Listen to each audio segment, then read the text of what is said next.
Hey guys, welcome back to Manicro Custom Guitars. And today I have a little treat special for you. Have a look at this footage.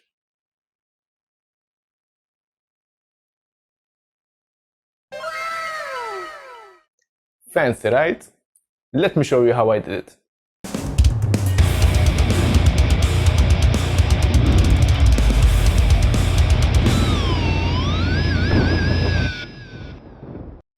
Okay, so first things first, I want to make sure that the back of the fretboard is completely flat. And yeah, I don't have a drum sander, so the best option that I have is to put the blank on the CNC and use the biggest bit that I have, which is a 5/8, and do a small face pass. Now, you say, yeah, the blank has to be flat even to mount it on a neck. Yes, it has to be. But for this particular inlay that I'm doing with these LEDs, it's much more important to have it completely flat because I don't want inconsistency in the depth of the LEDs, especially if I'm working with not much thick blank.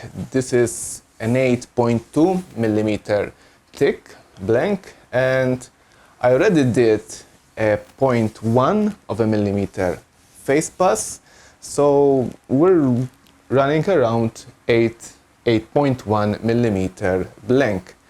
And considering that the first cut, which is the pattern, which is going to be right through, is set to a depth of 7.5. And this is because I don't want for the epoxy to go running all over.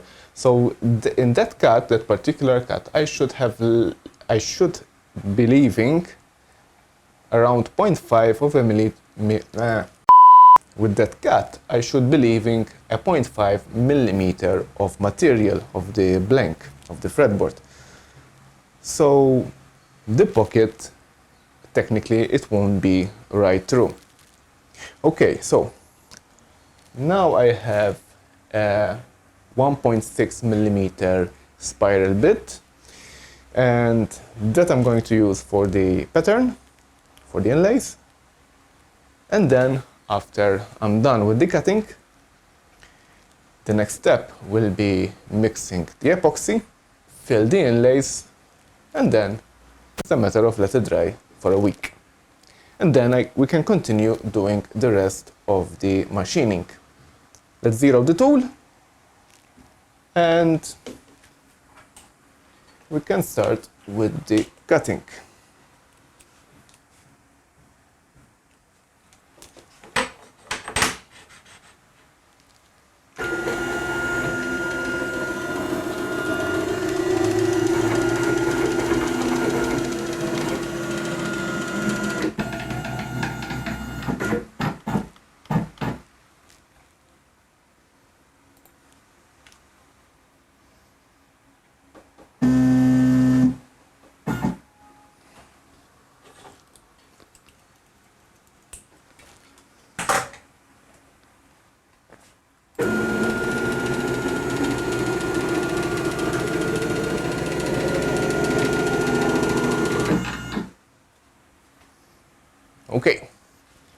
Okay guys, so let me go through some of the toolpaths for this operation.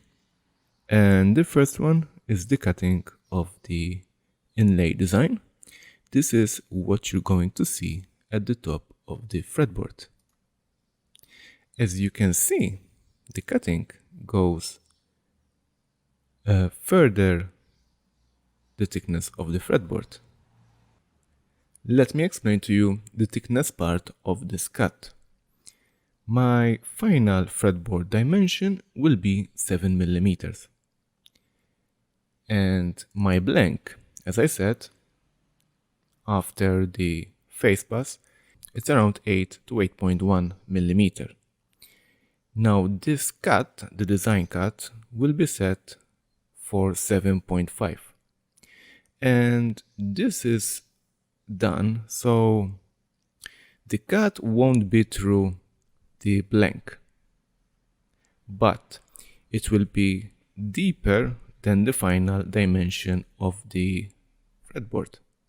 So when I pour the epoxy, there will be still something to contain the epoxy in the design, but when I'm reducing the fretboard, that epoxy will be visible from the top, rather than machining the design at 7mm and then I have to sand down to get the epoxy visible. And that's the idea around this kind of procedure. So basically the first one is a pocket machining. Again, I'm using a 1.6mm bit. And second operation, these are, here I'm widening the area where the LEDs will going to sit. And I'm removing material from the 12th inlay design as well, in order to have a maximum amount of epoxy. So the LEDs that I'm going to put are fully immersed and surrounded with epoxy to maximize the diffusion of the LEDs.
Okay guys, so that's it for today.